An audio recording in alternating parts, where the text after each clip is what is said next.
Sports Clash Radio with your host, Chad J.C. Martin. It's a sad day in the world of professional sports and a sad day in football, especially if you're a football fan of the Dallas Cowboys, as I am. Admittedly, I have been for all my life. Well, today we're just a little while removed from Tony Romo actually spoke for the first time since his back injury. And I have to say, I've heard a lot of players speak about heartfelt things about having to retire, and this felt like a retirement speech that Tony gave.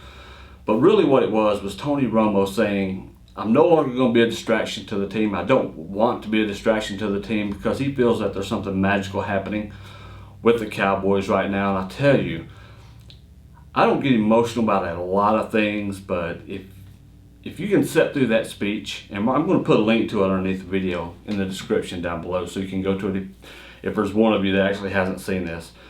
But if you can listen to that and not be emotional, then you're probably not human. I understand if you're a Cowboys hater and you like hating on the Cowboys, but as a fan of sports in general, then to me that's something that, you know, why would you make fun of that? And you can get on Twitter and you see a lot of that. I mean, most of Twitter's been great, respectful. You see a lot of heartfelt condolences, because honestly it does feel like a retirement speech, even though I personally feel like Tony has so much left to offer. I'm going to get into that in just a minute. But when you're sitting up there, I don't think we've ever really seen that in sports, for a guy who's not finished with his career by any means, who can still play at a high level. And if you ask me right now, is Tony a better quarterback than Dak Prescott? Yes, he is.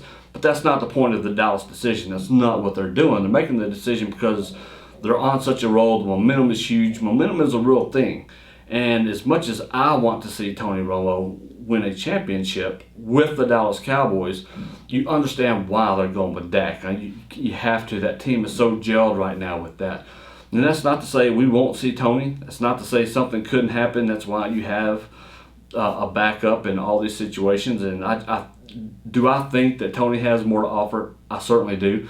If he goes to a team next year and goes someplace, then I'm going to follow Tony. Does that mean I abandon my Cowboys? No, I love my Cowboys regardless. The team is always bigger than one person. But I will follow that team, and I will root for Tony to win a championship. And I can only hope if that does happen, and I hope it doesn't. I hope after this year is over that something can happen and he can still compete for a starting job back. It's not like Peyton, where Peyton had all the neck injuries and physically just couldn't do it. Now, I know people will want to throw out Tony Romo is always injured. Well, no, he's not. It just seems like it, because when he gets injured, it's usually a big injury. Like last year with his clavicle, he broke his shoulder twice. Yes, that was huge. He still played in 4 games, won 3 of them. That's pretty damn good.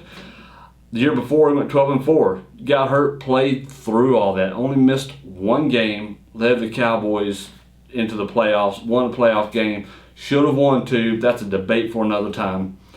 And I think if you're cutting Tony Romo short, then you're only doing that because you're on the narrative side of things that says Tony Romo can't get the job done.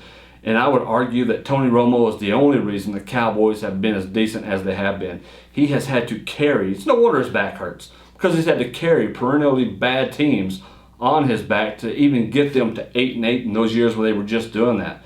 Yes, I understand he's flubbed in some big moments, but if you don't think he has done some great things in big moments, far more than outweighed the bad, then you're kidding yourself and you're lying to yourself. Now, here's just a few things that he said, and I think one of the biggest things is he does not want to be a distraction to the Dallas Cowboys. He doesn't, and especially to Dak. And when he said he has Dak's back and he believes that Dak has his, then I believe that 100%. You can see the raw emotion on his face. It was so heartfelt and so amazing. I mean, the man tears, they wanted to flow. I mean, and why not? It was just, I've watched that speech several times now, and it's tough. He didn't answer any questions, and that wasn't what he was there for. The presser was just to give an update. I'm glad that Jerry wasn't the one that did it. I'm glad that Jason wasn't the one that did it. I'm glad we heard from Tony, as painful as it was.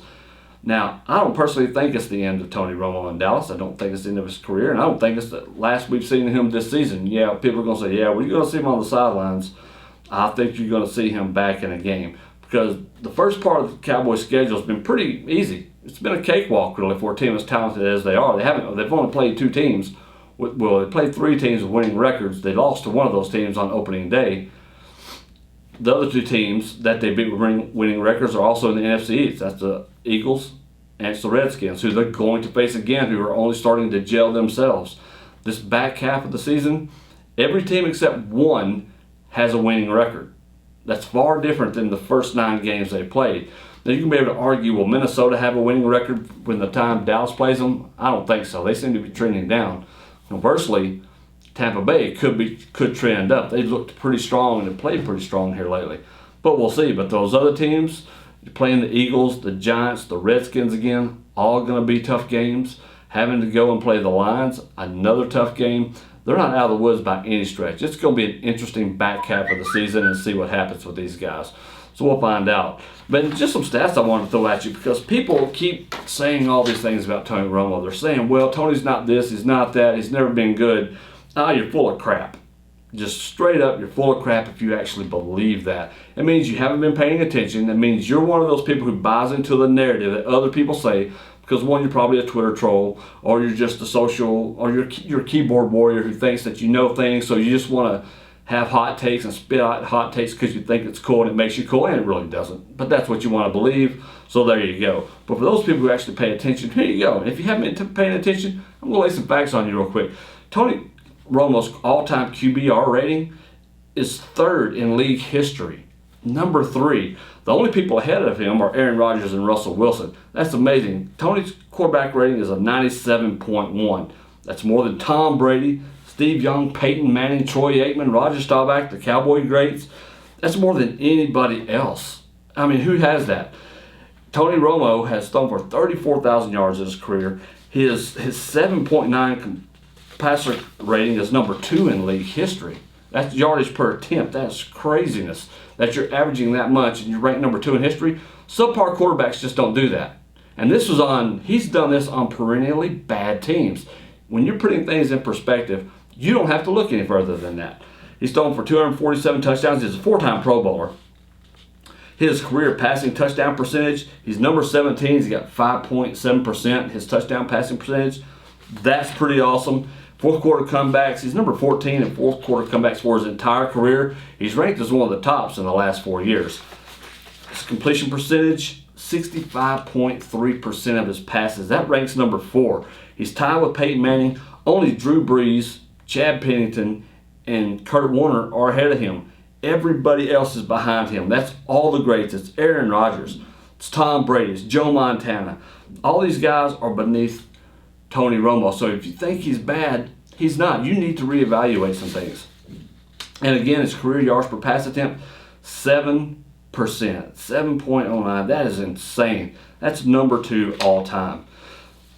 So if you're going to tell me that Tony Romo's a bad quarterback, I'm just going to tell you you're wrong. You're going to have to prove it to me. And you can sit there and you can bring up the video of the fumble in Seattle when they got to the playoffs and when he was real young in his career. Shouldn't even have been holding that, but come on, that's one game. So you're going to say that right there makes Tony Romo a bad quarterback.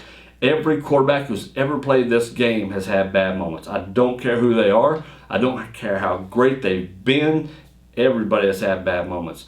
But if you think that Tony Romo is not one of the best to ever lace them up, he's not one of the great competitors, I don't know that I know of a better football player who loves the game, who loves his team, who loves the sport, and loves to win. And after all, isn't that what you really want from your quarterback? Isn't that what you want from a player who's going to guide your team into the future? And I loved having Tony Romo as our quarterback for the Dallas Cowboys for these last few years. I wear my Tony Romo jersey proudly on game day, and I'll continue to. Will I buy a Dak Prescott jersey? No, I won't. Now, if you want to buy me one and send it, that's fine, but I'm still not going to wear it. Maybe in the years to come I will. I'll dig it out and I'll wear it. But right now, no, Tony Romo is still the man. And like I said, it's been an emotional day. It's been an emotional afternoon. I think a lot of people who I've seen some of this a little bit, people who aren't sports fans don't understand. But if you put it in terms they can understand, it's like your favorite actress calling it quits. It's like your favorite singer or show coming to an end. And we see this all the time in other things. So if you want to put it in perspective what it's like for a sports fan to go through this and a person who's a fan of their actual team to go through that, then that's how you have to think of it. If you want to relate to it, that's how you have to relate to it.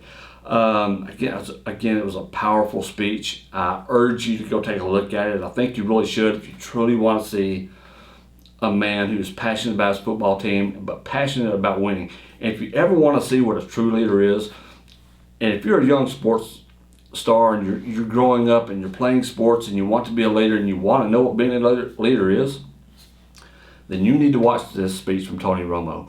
You need to pass that along. And if you're not a fan of the Dallas Cowboys and maybe you're not a football fan and you're watching this, or you're a fan of some other sport, every team has a leader in every team sport.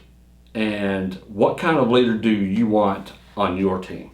I know the kind of leader I want on my team. And our leader, for me, will always be Tony Romo. See you guys soon.